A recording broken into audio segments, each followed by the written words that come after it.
बिहार के पोल बैटल में मायावती की एंट्री यूपी से सटी सीटों पर कितना डाल पाएंगी प्रभाव। बिहार विधानसभा चुनाव के पहले चरण के लिए वोटिंग हो रही है, तो दूसरी तरफ बसपा प्रमुख मायावती गुरुवार को बिहार के सियासी रण में उतर रही हैं। मायावती क्या अपनी एक रैली से बिहार की सियासी जंग फतह कर पाएंगी?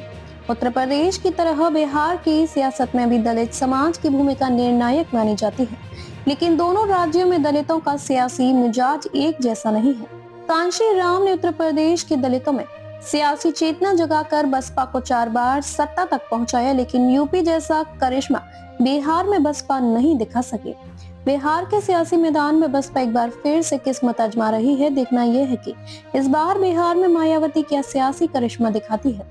बिहार विधानसभा चुनाव में पहले चरण के लिए 121 सीटों पर जिस दिन वोटिंग हो रही है, उसी दिन बसपा प्रमुख मायावती बिहार में चुनावी हुंकार भरने के लिए उतर रही हैं। मायावती गुरुवार को कैमूर जिले के भभुआ क्षेत्र में जनसभा संबोधित करेंगी, जहां पर दूसरे चरण में मतदान है। इस बार बसपा की नजर यूपी से सटे हुए बिहार की विधानसभा सीटों पर है।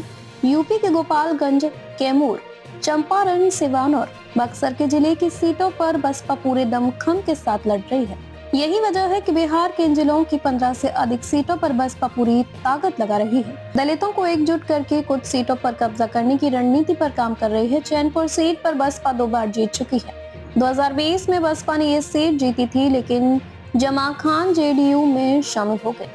सासाराम की भगवती सीट पर बसपा ने विकास सिंह, मैदान में राजपुर सीट से लालजी राम है, तो बेलसंड सीट और शिवहर सीट पर नजर है।